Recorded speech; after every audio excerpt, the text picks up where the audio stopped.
Ang daming beses na nating narinig ang katagang masama raw kapag ikaw ay naghigante.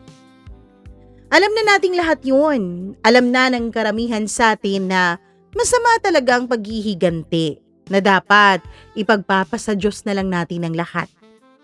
Pero bakit may mga tao pa ring pinipili ang ilagay sa kanilang sariling mga kamay ang pagganti sa mga taong nanakit sa kanila? Anong klaseng kasalanan at karumal-dumal ba na sakit ang naranasan nila para sila ay maghigante ng sobra? Hello everyone! Welcome na naman dito sa ating programa. Kasama niyo na naman ang inyong one and only Mama Mia, and hopefully may video tayo na nakikita niyo ngayon. Sana wag nang magloko gaya nung nangyari nung Thursday, 'di ba? Grabe naman 'yon, stressful. Charot. Hindi na natin patatagalin to. I know excited ka na. Eto na po ang ating tampok na kwento for today. Dito lamang sa nag-iisa ninyong paboritong programa, ang Dear Mama Mia.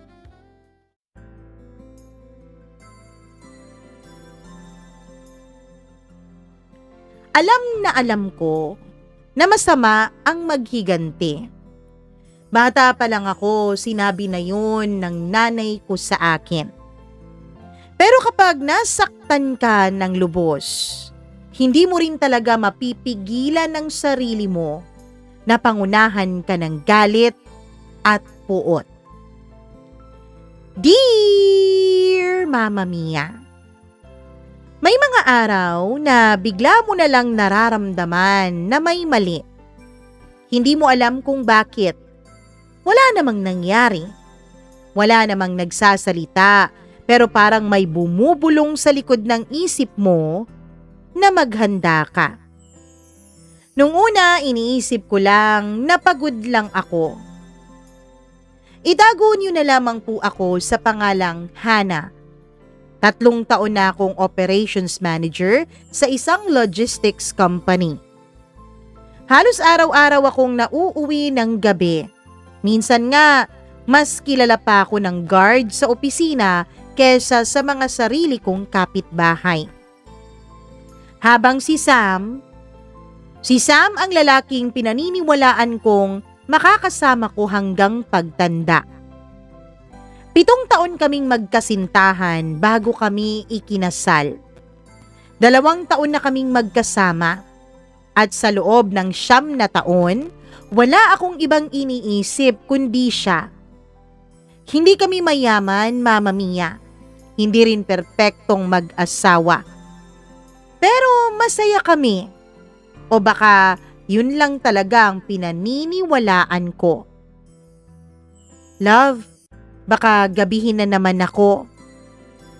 Nakangiti siyang lumapit habang inaayos ko ang necktie niya. Meeting? Oo, biglang may inspection eh. Tumangulang ako. Kumain ka na lang. Huwag mo na akong hintayin, sabi niya. Ngumiti ako at sumagot ng sige. Hinagkan niya ako sa noo bago tuluyang umalis. Yun ang huling halik na naniniwala akong totoo. Lumipas ang 2 linggo, mas dumadalas ang overtime niya kesa sa akin, Mama Mia. Mas dumalas din ang pagngiti niya sa tuwing hawak-hawak niya ang cellphone niya. Kapag pumapasok ako sa kwarto, mabilis niyang ibinababa ang screen pataob. Kapag tinatanong ko kung sino ang kachat niya, sabi niya, Office GC lang. May shinare na nakakatawa. Napakasimpleng sagot at napakadaling paniwalaan. Kapag mahal mo ang tao, naniniwala ka. Hindi dahil bobo ka, kundi dahil ayaw mong isipin na kaya kanyang saktan at sirain. Isang Sabado ng gabi, umuulan ng malakas. Bandang 12:00 na noon. Nagising ako dahil sa tunog ng notification. Hindi akin yung cellphone na tumunog, kundi sa asawa kong si Sam. Nasa banyo siya noon, Mama Mia. Hindi ko sana papansinin, pero pakiramdam ko may kakaiba dun sa tunog na yon. Parang personal na message. Nakita kong umilaw yung screen. Hindi ko binuksan. Hindi ko naman kasi alam yung password. Pero sapat na ang preview ng message na miss na kita. Tatlong salitang parang kutsilyong unti-unting ibinabaon sa dibdib ko. Hindi ako agad nakagalaw. Hindi ko rin naman ginalaw yung cellphone. Naupo lang ako sa gilid ng kama. Pinipilit kong iproseso ang nakita ko. Pinipilit kong isipin na baka kaibigan lang yun. O baka kapatid niya. O baka yung pinsan niya. Baka. Ang dami kong pinasok na baka sa isipan ko. Naputo lang lahat ng yun nang lumabas si Sam mula sa banyo. Mabilis niyang dinampot ang cellphone at sa unang pagkakataon nakita kong saglit na rumihestro ang takot sa kaniyang mukha. Hindi ko alam kung may ginawa ba siyang mali. O baka alam niya na may nakita ako. Anong tinitignan mo dyan sa cellphone mo? Wala. Tumunog yan kanina. Sino ang nag-message? Sa office lang. Sa office lang? Bakit? May office mate ka bang nagsasabing miss ka na? Tahimik siya, Mama Mia.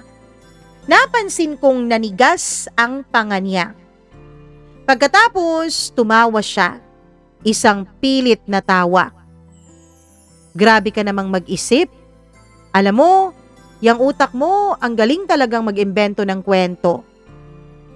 At doon nagsimula ang pinakamahabang gabi ng buhay ko. Kinabukasan, wala akong sinabi. Hindi ako nakipagtalo. Hindi ako umiyak. Hindi din ako nagtanong. Mas pinili kong manahimik, Mama Mia. Dahil may isang bagay akong natutunan sa trabaho ko. Kapag may nawawalang milyon sa inventory, hindi ka agad nagtuturo. Dapat nag-iimbestiga ka muna. At yun mismo ang gagawin ko. Sinimulan kong obserbahan ang lahat. Kung anong oras siya umaalis, kung anong oras siya madalas umuuwi, kailan siya ngumingiti, kailan siya nagpapakita na kinakabahan siya, kailan niya itinatago o itinataob ang screen ng cellphone niya. Sa loob ng 2 linggo, mas marami akong natuklasan. Pare-pareho pala ang dahilan niya sa tuwing natatagalan siya sa pag-uwi. Meeting, kliyente, mahabang traffic, o kung ano-ano mang emergency. Pero ang location history ng sasakyan namin na pareho naming ginagamit, yun, hindi nagsisinungaling. Hindi siya pumupunta sa opisina. Paulit-ulit siyang humihinto sa isang condominium sa kabilang lungsod. Parehong building, parehong parking lot, parehong oras. Paulit-ulit, Mama Mia. Habang tinitingnan ko ang mapa sa screen, pakiramdam ko may kung anong namamatay sa loob ko. Hindi ako sumigaw, hindi ako nagwala, at hindi ako umiyak. May kakaibang katahimikang bumalot sa akin. Yun ang katahimikan na mas nakakatakot pa kesa sa galit. Doon ko unang naunawaan ang ibig sabihin ng kapag sobra na ang sakit, hindi ka na umiiyak. Nagpaplano ka na lang. Makalipas ang 3 araw, sinabi niyang may overnight meeting sila. Ngumiti lang ako. Sige, mag-ingat ka. Nagulat siya sa reaksyon ko. Yun lang? Wala kang tanong? Bakit naman ako magtatanong? Natahimik siya. Marahil inaasahan niyang maghihinala na ako. Pero hindi. Tinulungan ko pa siyang mag-empake ng mga gamit niya. Ako pa ang nag-abot ng relo niya. Ako pa ang nagsara ng pinto habang paalis siya. At nang tuluyang mawala ang sasakyan niya sa kanto ay huminga ako ng malalim. Binuksan ko ang laptop ko, inilatag ko ang isang malinis na notebook. Isinulat ko ang unang pahina. Hindi ito diary, hindi rin ito journal. Isa itong talaan. Talaan ng bawat kasinungalingan, ng bawat oras, ng bawat lugar, ng bawat pangalan na napapansin ko. At ang pinakamataas na unang pahina ay isa lang ang sinulat ko. Hindi ako maghihiganti dahil galit ako. Maghihiganti ako dahil gusto kong maranasan nilang mawala ang lahat ng bagay na ninakaw nila sa akin. Isinara ko ang notebook. Ngumiti ako sa unang pagkakataon matapos ang ilang linggo. Hindi naman ako ngumiti kasi nga masaya ako. Ngumiti ako dahil pakiramdam ko, Mama Mia, tapos na ang yugto ko bilang babaeng nagtitiwala ng bulag sa kanyang asawa. Ngayon ako na ang magsisimula ng isang laro. At wala ni isa sa kanilang nakakaalam na ako ang unang gumalaw. May nagsabi sa akin noon, kapag gusto mo raw malaman ang katotohanan, wag na wag kang magtanong. Kasi kapag ginawa mo yun, kasinungalingan lang ang sasabihin sa'yo ng mga taong pinagtatanungan mo. Dapat daw magmasid ka. Dahil ang mga taong nagsisinungaling, napapagod din yan sa pagtatago. At darating ang araw na sila mismo ang magkakamali. Yun ang hinihintay ko. Hindi ko kailangang magmadali. Hindi ako nangangaso. Gumagawa ako ng bitag. 3 araw matapos ang sinabi niyang overnight meeting, bumalik si Sam na parang walang nangyari. May dala pa siyang paborito kong cheesecake. Peace offering, nakangiti niyang sabi. Bakit, nag-away ba tayo? Hindi. Alam ko kasing na-miss mo ako. 3 araw akong nawala eh. Tinanggap ko yung kahon. Niyakap niya ako. Alam mo ba, Mama Mia, gustong gusto ko siyang itulak at sipain palayo. Pero hindi ko ginawa. Tiniis ko. Ngumiti lang ako, yumakap pabalik kunwari, tapos nagpasalamat. Hindi ko binuksan yung kahon ng cheesecake. Hindi ko rin kinain. Habang abala siyang naliligo, itinapon ko yun sa basurahan sa labas ng bahay. Hindi dahil galit ako, kundi dahil ayoko nang tumanggap ng anumang bagay na binili gamit ang konsensya niyang marumi. Makalipas ang ilang araw, sinimulan kong sundan ang schedule niya. Hindi naman araw-araw, paminsan-minsan lang. Ayoko kasing mahalata niya ang kilos ko. Isang Martes ng hapon, nakita kong muli siyang pumasok sa parehong condominium. Hindi ako sumunod agad. Mahigit 30 minuto akong nanatili sa loob ng inarkilahan kong sasakyan. Pinagmamasdan ko ang mga taong papasok at palabas dun sa kondo na yun. May mga delivery riders, may mga estudyante, may mga empleyadong mukhang pagod din sa kani-kanilang mga trabaho. Pagkatapos, lumabas siya. May kasama siyang babae, Mama Mia. Hindi naman sila magkahawak kamay, hindi rin sila naghahalikan. Hindi sila gumagawa ng anumang eksenang makakapukaw ng pansin. Pero hindi naman kailangan ng yakap para makita mo ang pagtataksil sa'yo, diba? Kitang-kita ko yun sa paraan ng pagtawa nila, sa paraan ng pagtitinginan nila, sa paraan ng paglapit nila sa isa't isa na para bang matagal na silang komportable. Hindi ko alam kung ano ang mas masakit eh. Ang makita silang magkasama o ang mapansing ganun din ang tingin ni Sam sa akin noon. Hindi ko na sila sinundan. Sa halip, kinuhanan ko na lamang sila ng ilang litrato mula sa malayo. Sapat lang, hindi naman yun para ipakita ako sa iba. Para lang yun ipaalala ko sa sarili kong hindi ako nababaliw. Hindi ako basta naghihinala lang. Totoo ang lahat na nasa isip ko. Kinagabihan habang natutulog si Sam, binuksan ko ang laptop. Isa-isang in-upload ang mga litrato sa isang private folder. Pagkatapos ay gumawa ako ng timeline. Mga petsa, mga oras, mga dahilan niyang paulit-ulit. Lahat ng yun tugma sa bawat pagpunta niya doon sa condominium. Parang may binubuo akong puzzle noon at bawat pirasong nadadagdag, mas lumilinaw ang itsura ng larawan. Kinabukasan, nag-file ako ng mahabang leave sa opisina. Hindi ko sinabi ang dahilan. Pagkatapos noon ay bumalik ako dun sa condominium gamit ang nirerentahan kong kotse. Hindi ako nandun para mag-eskandalo, kundi para magmasid pa. Kailangan kong kumuha ng mga ebidensya. Umupo ako sa maliit na coffee shop sa tapat ng kondo na yon. 3 oras, 4 na oras, 5 oras. Pinag-aksayahan ko talaga sila ng oras, Mama Mia. Hanggang sa napansin ko ang babaeng kasama ni Sam nung isang araw. Mag-isa siyang lumabas. Hindi niya kasama sa pagkakataong ito ang asawa ko. May suot siya na simpleng puting blouse at itim na slacks. Wala siyang makeup na makapal. Wala ring mamahaling bag na dala.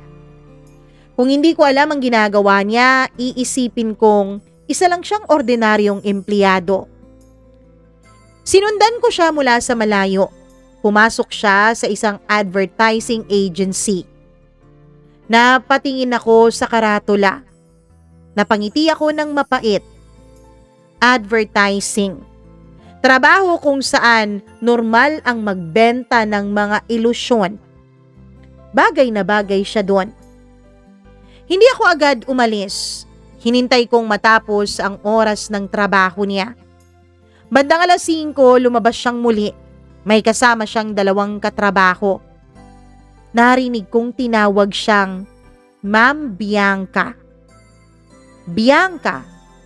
Sa wakas, may pangalan na rin ang multo sa likod ng mga kasinungalingan ng asawa ko. Sa sumunod na linggo, mas marami pa akong nalaman. 29 years old pala yung babae. Single ayon sa mga social media accounts niya. Mahilig siya sa hiking. Mahilig sa mga motivational quotes tungkol sa karma and honesty. Napangiti ako nang mabasa ko yun. Napakagandang salita. Sayang lang at hindi niya magawang isabuhay ang mga yun. Pero may isang bagay na mas ikinagulat ko. Hindi siya mukhang may alam na may asawa ang kinakalantari niyang lalaki. Sa lahat ng litrato nilang magkasama, hindi sila kailanman nasa bahay namin. Hindi rin sila kailanman nag-post ng larawan na malinaw ang mukha ng asawa ko. Parang may isang taong sinasadyang manatiling anino. At alam ko kung sino yun. Asawa ko yun. May pa-caption pa sila na private but not secret. Talaga ba? Pag-uwi ko ng gabing yun ay nadatnan kong nagluluto si Sam. Himala. Oh, bakit parang pagod ka, mahal? Tanong niya. Maraming lakad eh. Sa office ba? Oo. Napansin kong ilang segundo niya akong tinitigan. Para bang sinusukat niya kung nagsasabi ako ng totoo. Napangiti ako sa loob-loob ko. Ngayon, alam mo na ang pakiramdam, hindi ba? Lumipas pa ang ilang araw. Isang gabi, habang natutulog siya, bigla niyang nabitawan ng cellphone sa kama. Umilaw yung screen, Mama Mia. May bagong mensahe. Hindi ko man mabasa ang buong laman, alam ko kung sino ang nagpadala nun. Yung Bianca.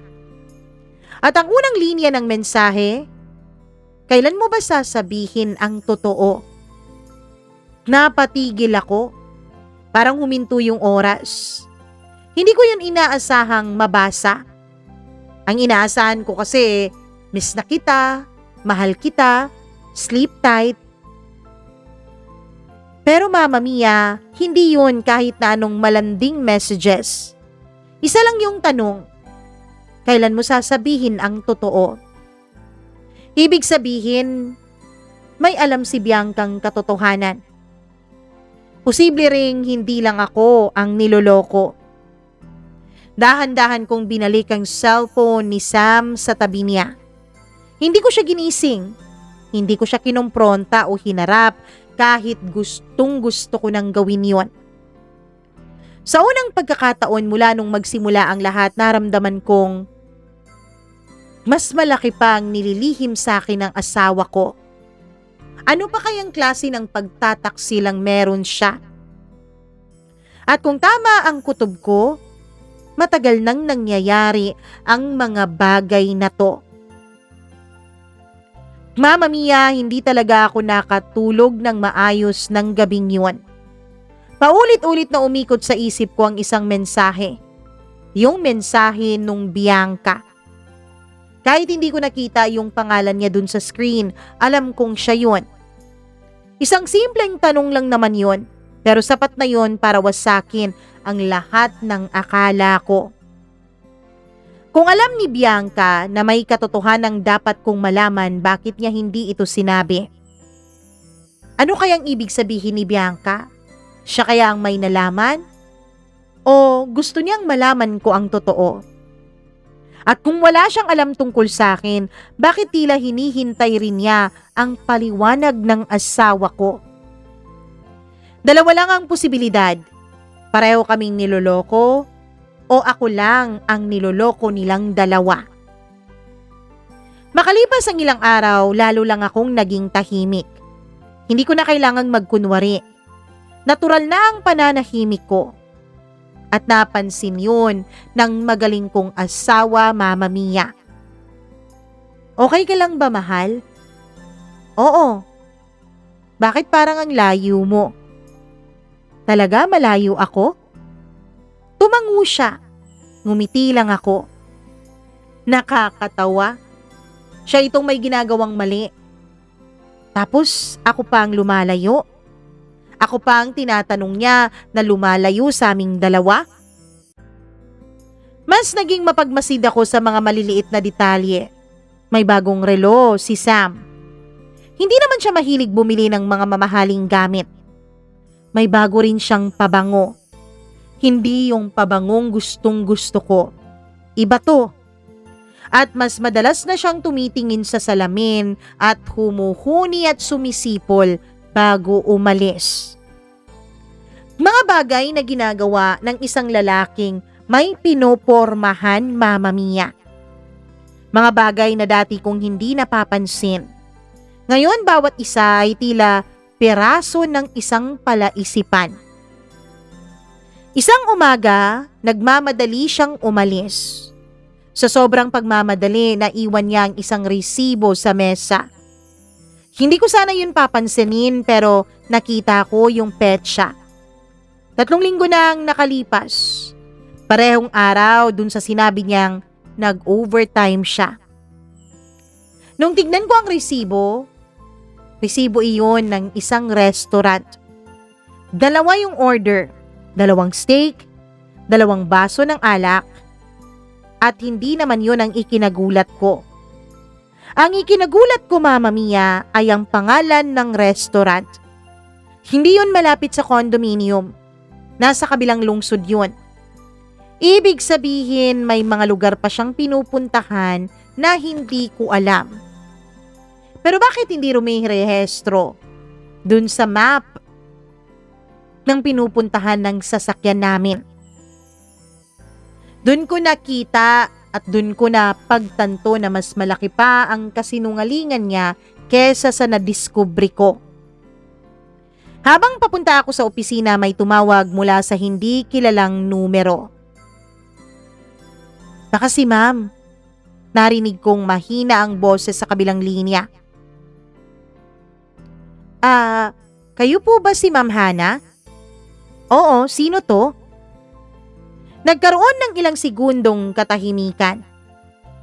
Ako si Bianca. Humigpit ang hawak ko sa cellphone. Hindi ko alam kung paano niya nakuha ang numero ko. Hindi rin ako nagsalita. Ma'am, alam kong hindi ito ang tamang paraan. Pero, kailangan lang kasi kitang makausap. Anya. Maraming pagkakataon na gusto ko na sanang ibaba yung tawag.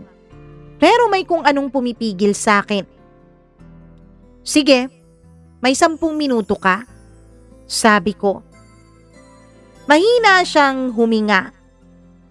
Ma'am, hindi ko alam kung anong sinasabi ni Sam sa'yo. Sam? Wala naman. Wala? Wala. Bakit may sinasabi siya sa'yo? Muli siyang natahimik. Pagkatapos may sinabi siyang hindi ko inaasahan. Hindi ko alam na may asawa siya. Para akong binuhusan ng malamig na tubig. Pero tahimik pa rin ako. Wala kasi siyang suot-suot na singsing. Ang sabi niya, oo, may kinakasama siya pero matagal na silang hiwalay. May hinihintay na lang daw na desisyon ng korte para matapos ang kasal nilang dalawa. Ang kasal ninyo. Bawat salitang lumalabas sa bibig niya ay parang martilyong tumatama sa ulo ko. Hindi dahil naniniwala agad ako sa sinabi niya, kundi dahil eksaktong yun ang sasabihin ng isang lalaking gustong mamuhay ng dalawang magkaibang buhay. Mama Mia, nagkita kami nung Bianca kinabukasan. Hindi sa restaurant, hindi sa coffee shop, sa isang pampublikong park.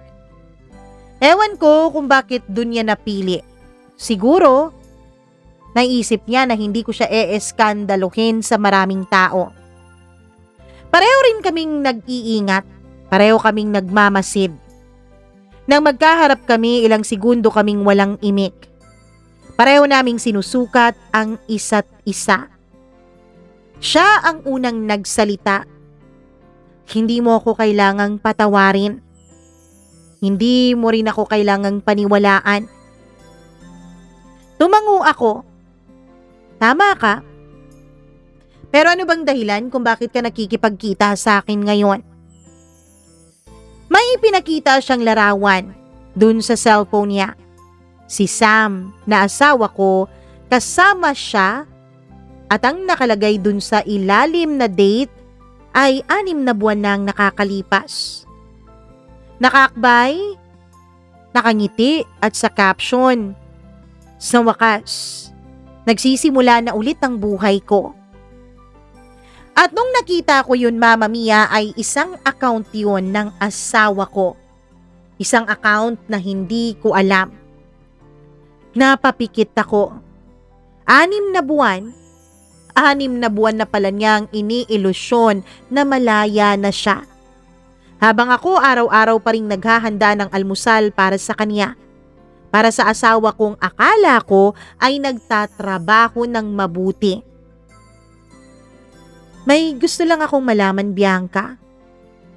Mahinahon kong sabi.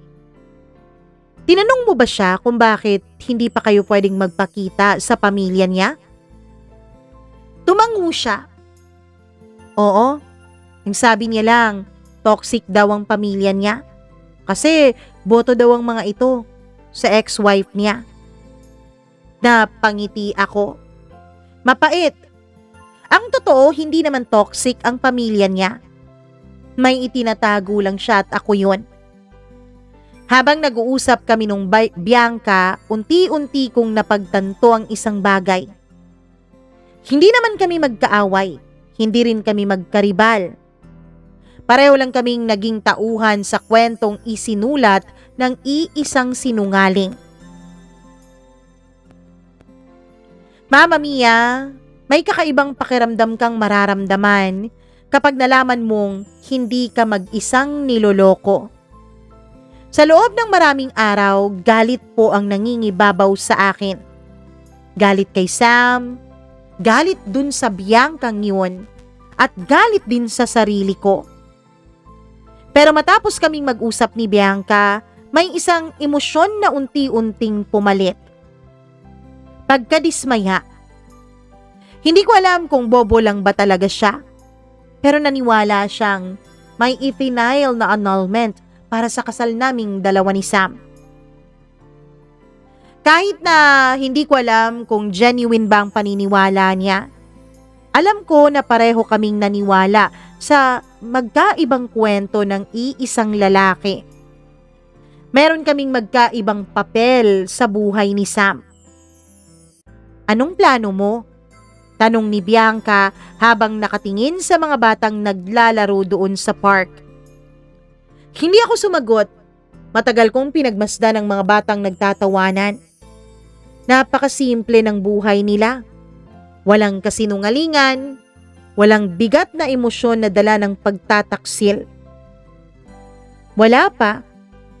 Yun lang ang sinagot ko. Hindi dahil wala talaga akong plano, kundi dahil gusto ko munang makita kung gaano na ba kalalim ang kasinungalingang binubuo ng asawa ko. Mama Mia, isa po sa bagay na natutunan ko, wag na wag kang kumilos batay sa iyong emosyon. Ang gusto ko kapag dumating ang araw na haharapin ko na si Sam, yung wala na talaga siyang maitatanggi. Yung bawat kasinungalingan niya ay kakainin niya ng buo. Sa sumunod na 2 linggo, hindi na kami nagkita pang muli nung Bianca. Pero paminsan-minsan ay nagpapadala siya ng mga screenshots ng pag-uusap nila ng asawa ko. Mama Mia, sinabi din niya na hindi pa niya sasabihin kay Sam na alam na niya na wala pang annulment na na-i-file. Mama Mia, dun sa mga messages, hindi naman nanghihikayat si Bianca. Hindi rin siya naninira. Isang beses, nag-message siya sa akin ng gabing-gabi. Pasensya ka na talaga. Kung nalaman ko lang noon pa, hindi na sana ako papayag. Kaya lang, hindi mo rin naman siguro ako masisisi. Kung mahal na mahal ko na rin si Sam. Hindi ko na siya sinagot pa. Mama Mia, ewan ko. Nung sinabi yun ni Bianca, hindi ko maintindihan. Dapat naiintindihan ko dahil umibig din naman ako katulad niya. Pero naisip ko, Mama Mia, kung ako yung nasa kanyang papel, kapag nalaman kong may asawa yung lalaki, kahit siguro gaano ko pa siya kamahal, aalis at aalis ako. Pipiliin at pipiliin kong gawin yung tama. Pero well, hindi naman ako si Bianca. Hindi kami magkapareho. Paglipas ng mga araw, mas naging kampante si Sam. Marahil iniisip niyang wala talaga akong kaalam-alam. Mas naging madaldal siya, mas naging malambing. Mas madalas niya akong yayaing lumabas. Dati natutuwa ako kapag ganun eh. Ngayon, bawat ngiti niya ay parang maskarang unti-unti nang natatanggal. Hindi ko rin alam kung anong plano nung Bianca, Mama Mia. Bahala na siya sa buhay niya. Isang Biyernes ng gabi, nagyayang mag-dinner ang asawa ko. Habang kumakain kami, bigla niyang hinawakan ang kamay ko. Alam mo, mahal, pakiramdam ko ang swerte-swerte ko sa'yo. Nakangiti niyang sabi. Napatingin ako sa mga kamay naming magkahawak. Eto rin ang kamay na ilang oras lang ang nakalipas. Alam kong nakayakap sa ibang babae. Hindi ko hinila ang kamay ko. Hindi rin ako ngumiti. Swerte? Bakit mo naman nasabi yan? Kasi hindi ka komplikado katulad ng iba. Halos matawa ako. Hindi komplikado? Hindi niya lang alam na sa mismong sandaling yun, halos kabisado ko na ang bawat kasinungalingang sinabi niya sa nakaraang 6 na buwan. Pag-uwi namin, dumiretso siya sa shower. Naiwan niya ang cellphone niya sa sala. Hindi ko yun hinawakan. Sa halip, may napansin akong ibang bagay. May isang maliit na susi. Hindi yun susi ng bahay namin. Hindi rin susi ng kotse. Dun sa susi ay may nakalagay na numero. 1812. Kinabukasan, habang nasa trabaho ako, dumaan ako sa condominium na madalas niyang puntahan. Hindi ako umakyat. Hindi ko alam kung saang unit, pero nang makita ko ang disenyo ng mga susian ng building, tumigil ang tibok ng puso ko.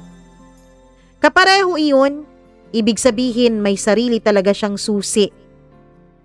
Hindi na lang siya basta bisita ni Bianca. Malaya na siyang nakakapasok doon, Mama Mia.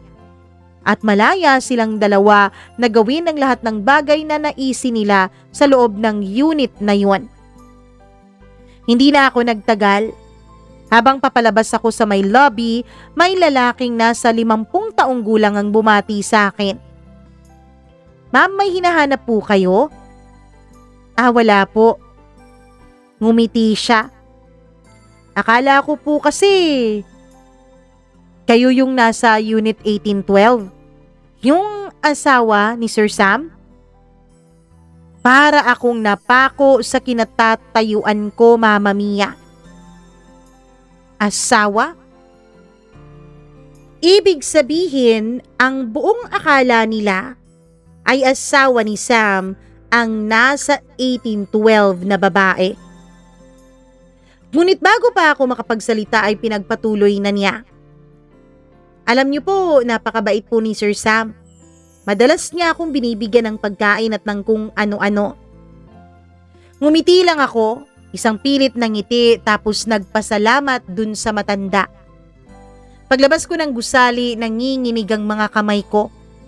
Hindi dahil sa sinabi niyang mabait si Sam, kundi dahil kilala na pala siya sa mga tao doon. Ibig sabihin, matagal na itong nangyayari. At ang worst pa, Mama Mia, akala nilang lahat, asawa ni Sam ang nasa Unit 1812. Isa itong buhay o isang buhay ang maingat na binubuo ng asawa ko habang magkatabi kaming natutulog gabi-gabi. Naisip ko, ano kayang plano ni Sam? Plano niya talaga kayang iwan ako? Plano niya talaga kayang bumuo ng ibang buhay pagkatapos ay iwan ako sa ere? Nang gabing yon, hindi ako umiyak. Sa halip, inilabas ko ang kahon kung saan nakatago ang lahat ng lumang litrato namin. Mga larawan noong nagsisimula pa lang kami bilang magkasintahan. Nung nangangarap pa lang kaming magkaroon ng sariling bahay. Nung wala pa kaming pera pero punong-puno na kami ng mga pangarap. Isa-isa kong tiningnan ng mga yon tsaka binalik ko sa may kahon. Hindi ko sinunog. Hindi ko pinunit. Hindi ko itinapon.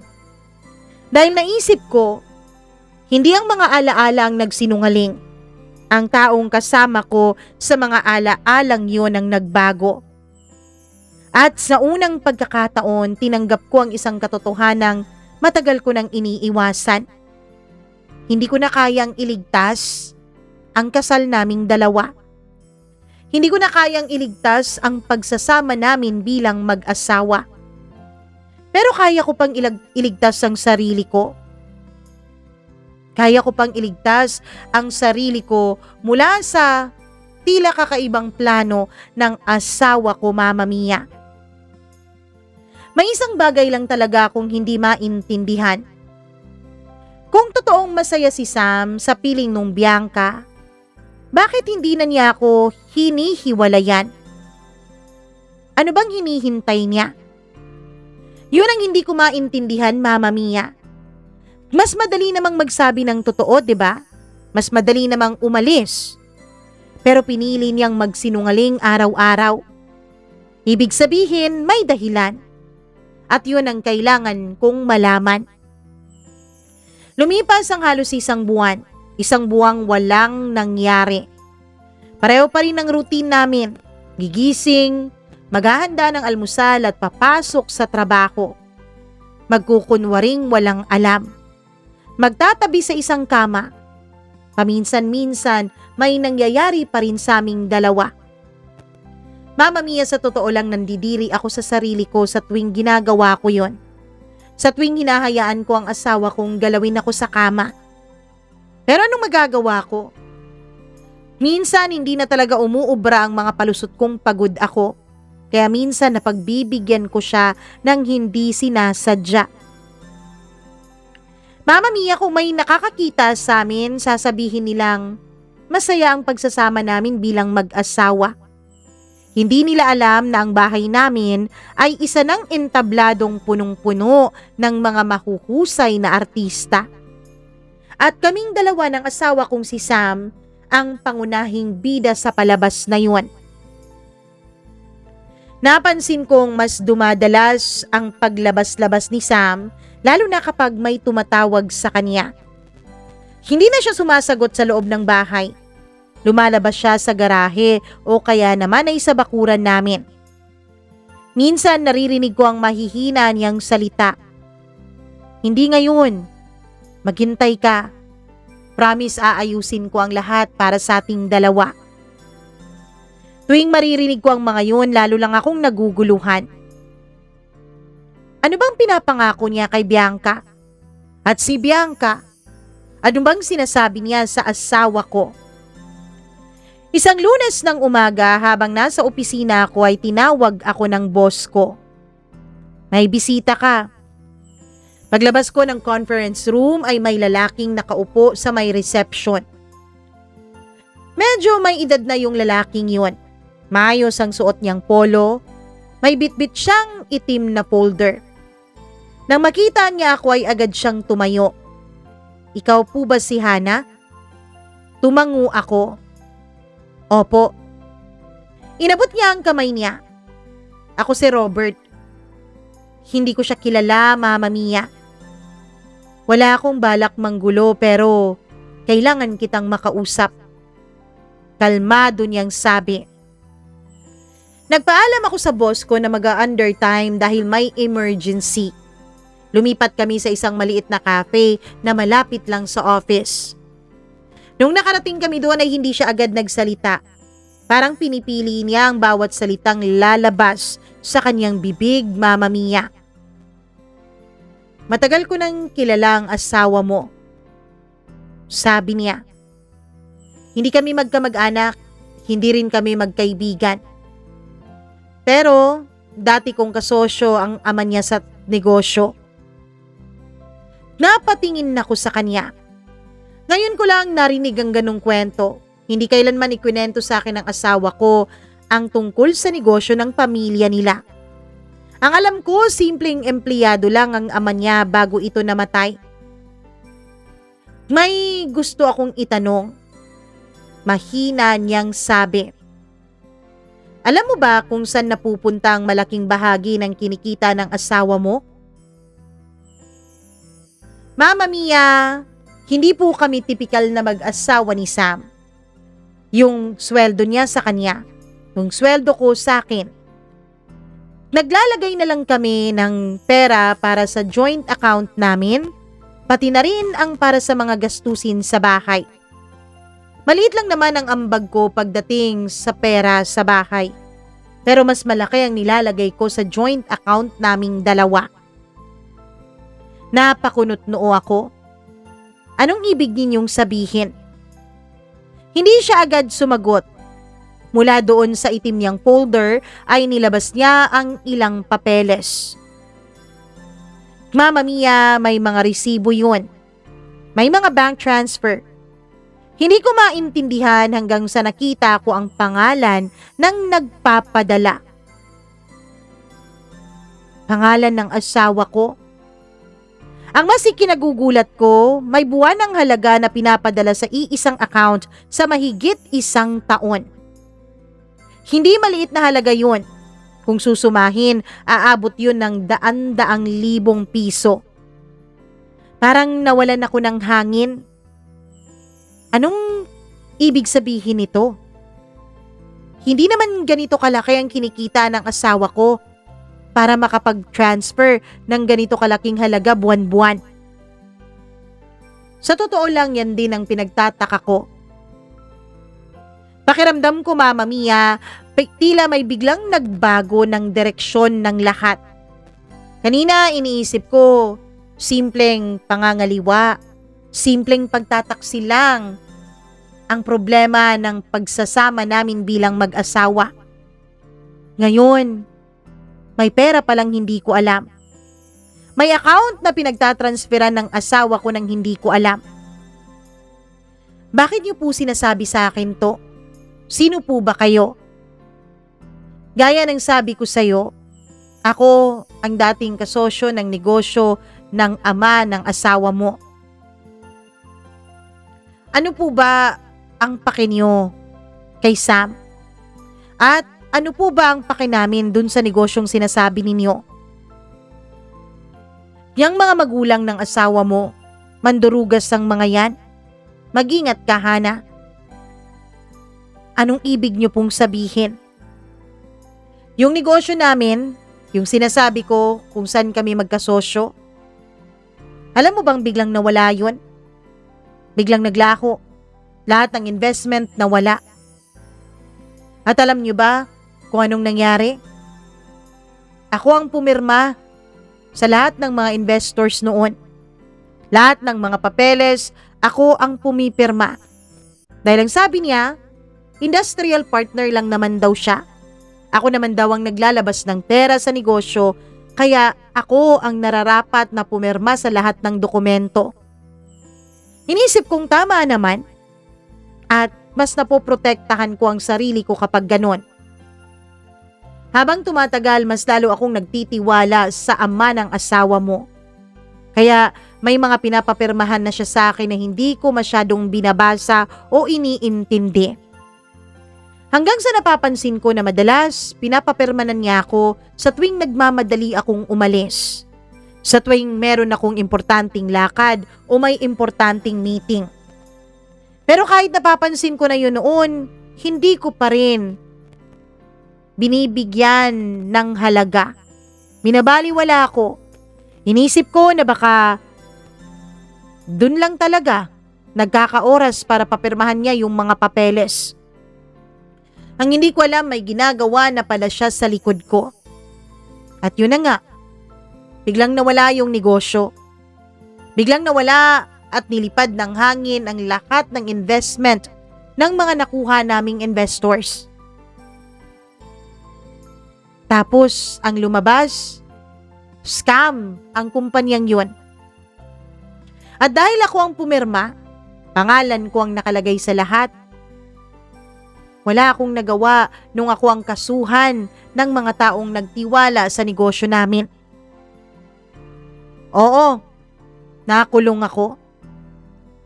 2 taon na mula nung nakalaya ako. Hinanap ko yung ama ng asawa mo pero nabalitaan ko patay na pala. Pati yung ina ng asawa mo, wala na pala dito.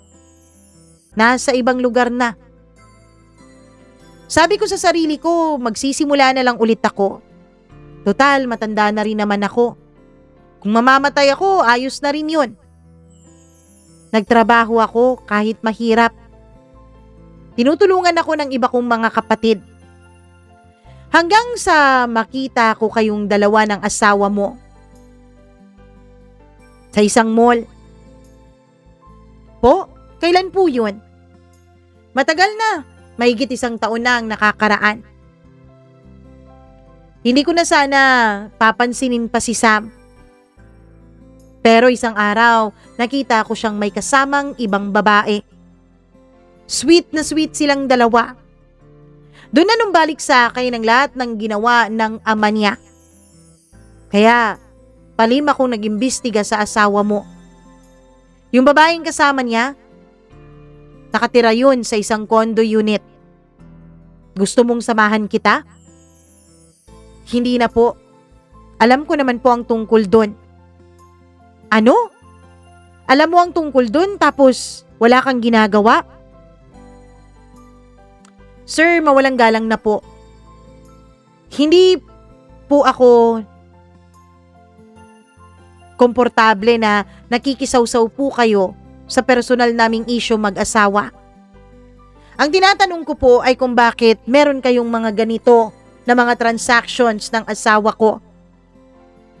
Gaya nga ng sabi ko sa iyo, Hana, pinaimbestigahan ko ang asawa mo.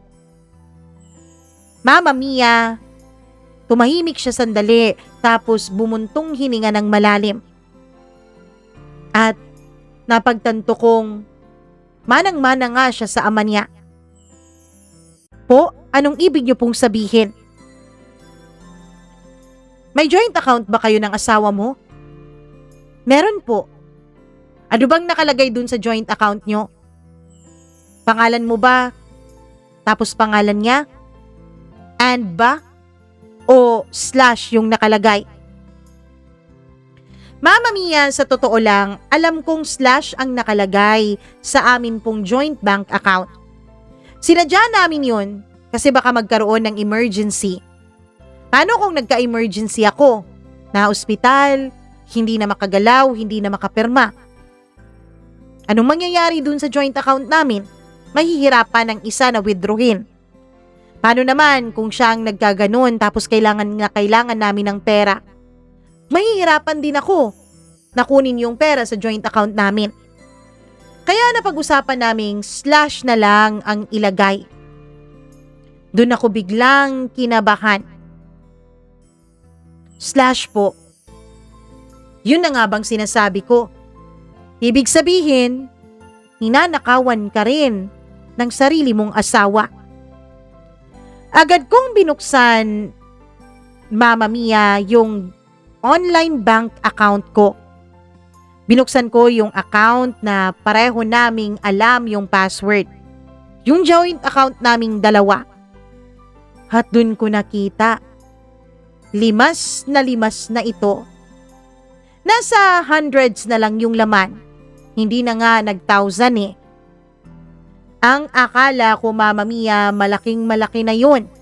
Kasi nga, halos 50% ng sahod ko nilalagay ko doon. Doon ako halos nagulat. Doon ako halos nanlumo. Mama Mia, sa totoo lang, mas nasaktan pa ako nung mawala ang pera sa joint account kesa nung malaman ko na may ibang babae ang asawa ko. See? Wala nang laman o no? Tumango ako dahil hindi ako makapagsalita. Ayokong maulit sa'yo ang nangyari sa akin, Hana. Ngayong alam mo na ang mga impormasyon, ikaw na ang bahalang gumalaw. Matanda na rin ako. Ayoko naman talagang gumanti. Ang totoo niyan, hindi ko naman talaga to ginagawa para gumanti. Kasi wala na rin naman yung taong nagkasala sa akin. Ayoko lang na makita na may isang taong matulad sa akin. Lalo na ikaw. Alam ko, higit ang pagtitiwala mo sa kanya dahil asawa mo siya. Iniisip mo na kung may isang tao mang poprotektahan ka sa kahit na anumang laban, iniisip mong siya yun, hindi ba? Tumango-tango ako, Mama Mia. Tama siya. Iniisip ko na siguro po protektahan pa rin ako ni Sam kahit na anumang mangyari. Iniisip ko na kahit nalaman kong may ibang babae siya, dahil hindi niya ako iniiwan, iniisip kong magsasawa din siya sa babaeng yun at babalik din siya sa akin. Pero hindi. Ibang laro ang ginagawa ng asawa ko. Halos 30 minuto nang nakaalis yung kausap ko dun sa cafe pero hindi pa rin ako makagalaw, Mama Mia. Nasa harap ko yung folder. Iniwanan niya dahil sabi niya ako na raw ang bahala kung anuman ang gusto kong mangyari doon. Mama Mia, makalipas ang ilang oras, ay pinuntahan na ako nung waiter dun sa cafe. Sabi niya magsasara na raw sila. Hindi ko na malayan na gabing-gabi na pala. Kinuha ko yung folder, pumara ng taxi at pumunta sa isang pinakamalapit na hotel. Nag-check-in ako. Pagkatapos, tinext ko ang asawa ko. Sinabi kong matatagalan ako, baka bukas na ako makauwi dahil may importante akong inaasikaso sa trabaho. Agad naman siyang umoo, walang pagdududa. Hindi niya pinag-isipan na may alam na ako sa ginagawa niya. Pagdating ko sa hotel, dun ko binuklat lahat ng laman ng folder na yun. May mga pictures nila nung babae. Pictures nilang dalawa kasama ang iba't ibang tao. May mga pangalan din nung iba't ibang tao, Mama Mia. Sinearch ko sa social media at sa search engine ng cellphone ko. Nalaman ko na yung iba ay mga doktor. Yung iba naman ay kung ano-anong propesyon. Bumubuo siya ng isang investment na negosyo o investment scam baka mo. Mama Mia, dun ko inisip ang isang bagay. Kailangan kong mabawi ang pera ko. Kailangan kong gumawa ng paraan para makaalis sa buhay ni Sam. Para hindi ako madamay. Para hindi ako matulad ni Robert na makukulong sa isang kasalanang wala siyang kaalam-alam. Inayos ko ang sarili ko. Pinilit kong matulog sa gabing yun dun sa hotel. Kinabukasan, hindi ako pumasok sa trabaho. Nagayos ako ng aking sarili para wag mahalata ng asawa ko na may alam ako. Itinago kong mabuti yung folder, Mama Mia. Pagkatapos, umuwi ako ng bahay. Nagluto ako, naglinis. Nung dumating ang asawa ko ay nagulat siya. Ang aga mo naman yatang umuwi, mahal. Sumama kasi ang pakiramdam ko kaya umuwi ako para matulog. Alam mo na, nag-overtime kasi ako talaga kagabi. Ah, okay. Nakapagluto ka na ba? Bibili na lang tayo ng take-out. Nagluto na ako, Sam. Kakain na lang tayo. Habang kumakain kami ay ngumingiti ako sa kanya na para bang walang problema. Ilang saglit pa, sinabi ko na sa kanya yung pre-practice ko sa hotel. Mahal, gusto ko sanang gumamit ng pera dun sa joint account natin. Mama Mia, nakita kong natarantang mukha niya. Ano? Para saan naman, mahal? Ano kasi, gusto kong bumili ng isang sasakyan. Mahal naman, diba? Pinag-usapan na natin yun para yun sa future natin. Ilo-loan ko lang, mahal. Ano kasi, pagod na akong mag-commute. Eh di ikaw yung gumamit ng kotse natin. Mabilis niyang sabi. Hindi, mahal. Hindi kasi ako komportable dyan sa pick-up natin eh. Masyadong malaki yan para sa akin. May napupusuan na akong isang sasakyan. Talaga? Oo. Magkano naman yun? 2.7 million. 2.7 million? Bakit hindi mo na lang i-financing? Ayoko eh. Mas malaki yung interest. Tsaka ayoko yung may iniisip akong buwan ng babayaran. Gusto ko i-cash, mahal. Huwag ka mag-alala, ibabalik ko rin naman yun eh. Buwan-buwan ako maglalagay, mas dodoblihin ko pa. Mama Mia, nung sinabi kong dodoblihin ko ang ilalagay ko sa joint account namin dahil na-promote ako sa trabaho, ay biglang ngumiti siya. O sige, mahal, kailan mo balak withdrawin yung pera? May nakausap na akong agent, mahal. Bukas siguro ng hapon, withdrawin ko na. Mag-a-undertime na lang ako. Okay, sige.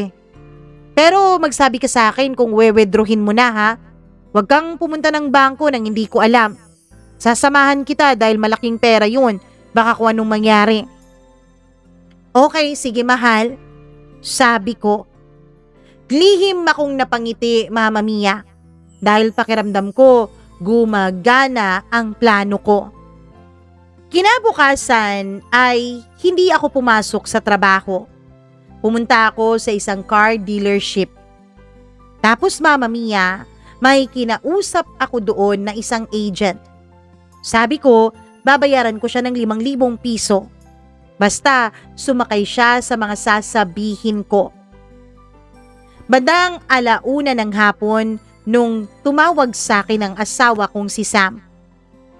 O mahal, tuloy pa ba yung pagbili mo ng kotse? Oo mahal, tuloy na tuloy. O sige, susunduin kita dyan sa trabaho mo. Sabay na tayong pumunta ng bangko. Noong chinek ko via online yung account naming dalawa, dun ko nakita na may laman na iyon. Bumalik ang laman nung account. 3.2 million pesos. Yun ang alam kong laman nun eh. Kaya naman Mama Mia, pagdating niya ay agad akong sumakay sa kotse niya. Pagkatapos winidraw na namin yung 2.7 million. Hindi naging mabilis yung proseso dahil malaki yung wini-withdraw naming amount. Pero Mama Mia, wala pang 5:00 ay tapos na yun. Pagkatapos ay pumunta kami doon sa dealership ng car. Mahal, pasara na yata, sabi ko. Huwag ka mag-alala, kakausapin ko na lang yung agent ko.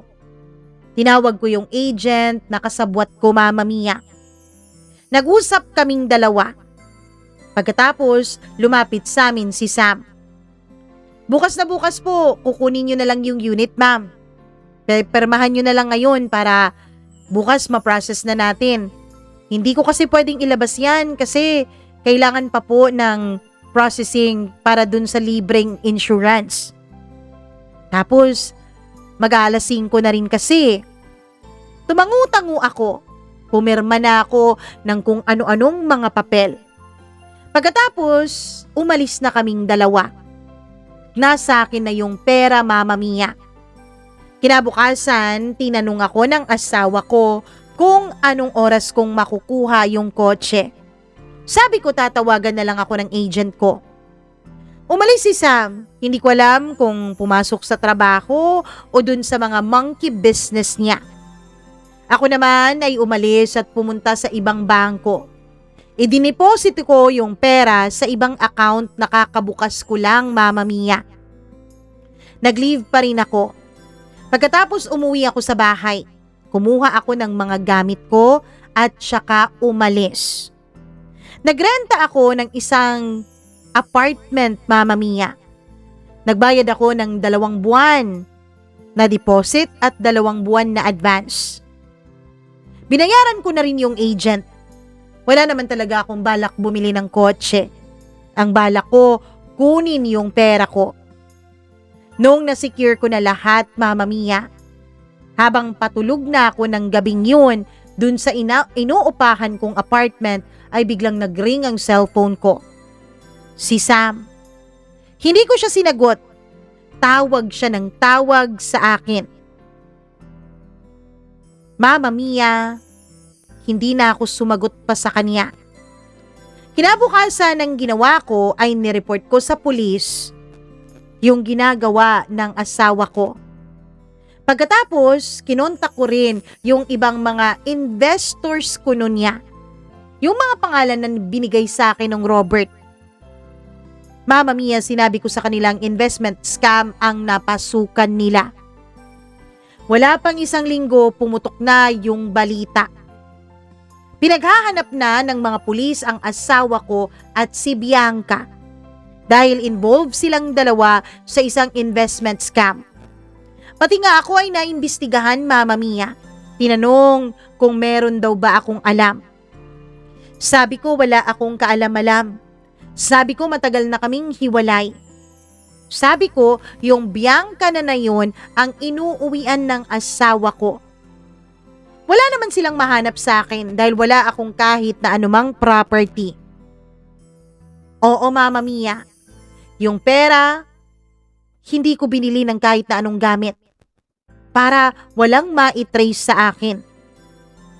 Wala pang 2 buwan ay nahuli na ang asawa ko at si Bianca na nagtatago sa isang probinsya sa Visayas. Nung nahuli silang dalawa, ay pinuntahan ko sila doon. kasama ang kapatid ko. Mama Mia, agad na sinabi ni Sam na nasa akin daw yung pera. Anong nasa akin yung pera? Wala naman akong pera, Sam, na galing sa'yo. Hindi, yung binigay ko sa'yo, yung 2.7 million pesos. Yung 2.7 million pesos pa?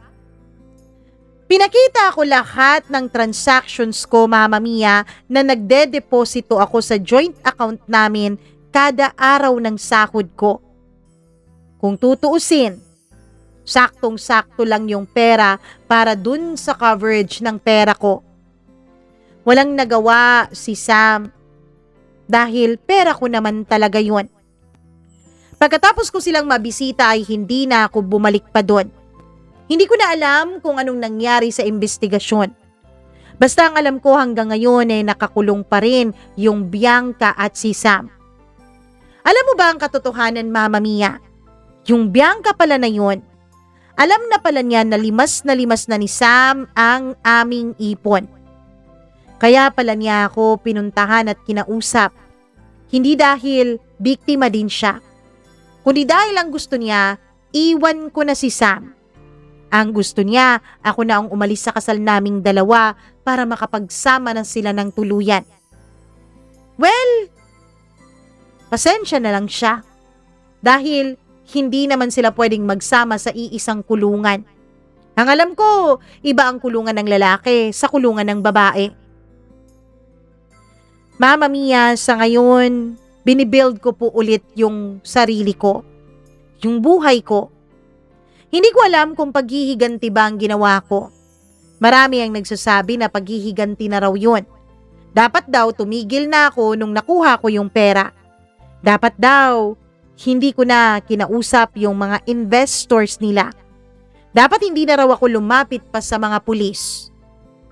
Pero ang totoo, Mama Mia, may depensa din naman ako sa sarili ko. Hindi ko lang naman yun ginawa para maghiganti. Oo, aaminin ko may part sa akin na satisfied nung nakulong silang dalawa. Pero may part din sa akin na nagsasabing ginawa ko yun para wala na silang iba pang mabiktima. 2 linggo matapos ngang makulong ang asawa ko ay kumontak sa akin si Robert. Ina-assure niya sa akin na tama daw ang ginawa ko. Na ginawa ko lang kung ano yung sa tingin kong tama at makatarungan. Hindi daw dapat ako mag-guilty o magsisi sa ginawa ko. Ang totoo niyan, wala naman talaga akong nararamdamang guilt o ni katiting na pagsisisi. Hindi ko nga alam kung mahal ko pa ba ang asawa ko o hindi na. Basta sa ngayon, focus muna ako sa sarili ko. Nagpaplano na rin ako mag-file ng annulment sa kasal naming dalawa. Pero pinag-iisipan ko pa ng maigi yun, Mama Mia. Sayang din naman kasi sa pera. Ang alam ko, malaking gastusin ang pagpapaanal ng kasal. Maraming salamat po, Mama Mia. Hanggang dito na lang, Hana.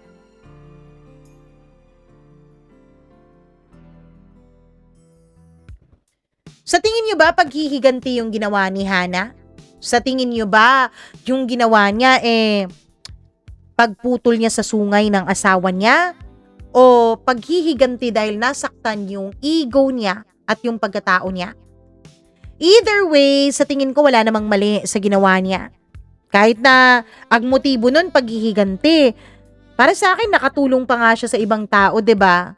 Kasi malay mo naman kung ilang tao pa ba ang bibiktimahin nung Bianca at ni Sam.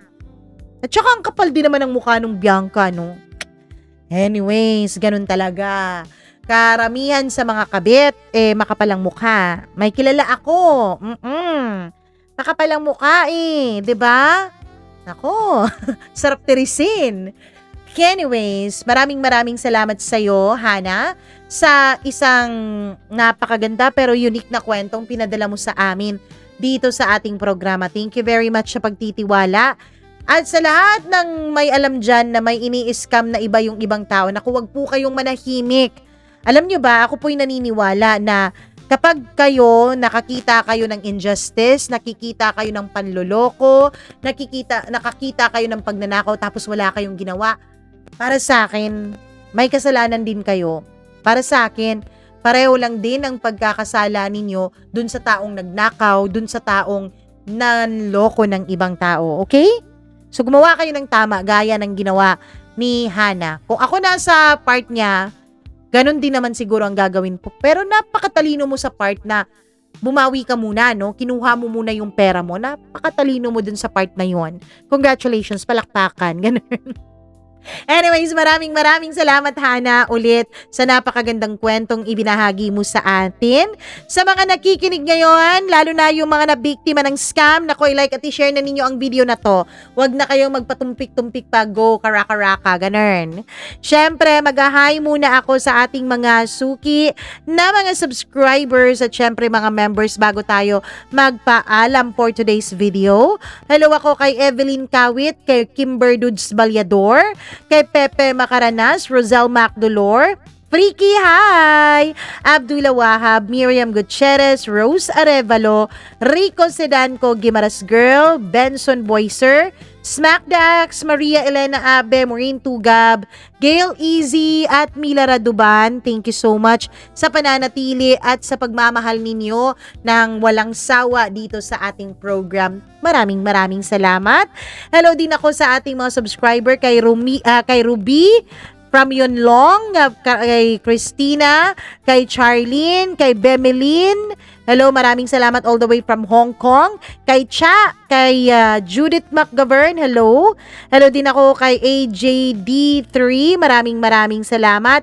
At sa lahat ng nagmamahal sa atin, thank you so much po. Kung hindi man po nababanggit ngayon ang inyong pangalan, nako, wag kayo magsawang mag-comment lang ng mag-comment. Dahil baka sa susunod, pangalan yun na ang babanggitin natin, diba? Ano lang talaga, meron lang talagang nauna kaya ganun. Anyways, thank you so much sa inyong pananatili. Kung meron po kayong sariling kwento, i-share nyo naman yan. Mag-email lamang po kayo. Ayan po ang ating email address, mamamia.cdo0317@gmail.com. Hanggang sa susunod nating kwento, ako po si Mama Mia. Paalam po sa inyong lahat. Mahal na mahal ko kayo. Mwah! I love you. Goodbye. Ingat!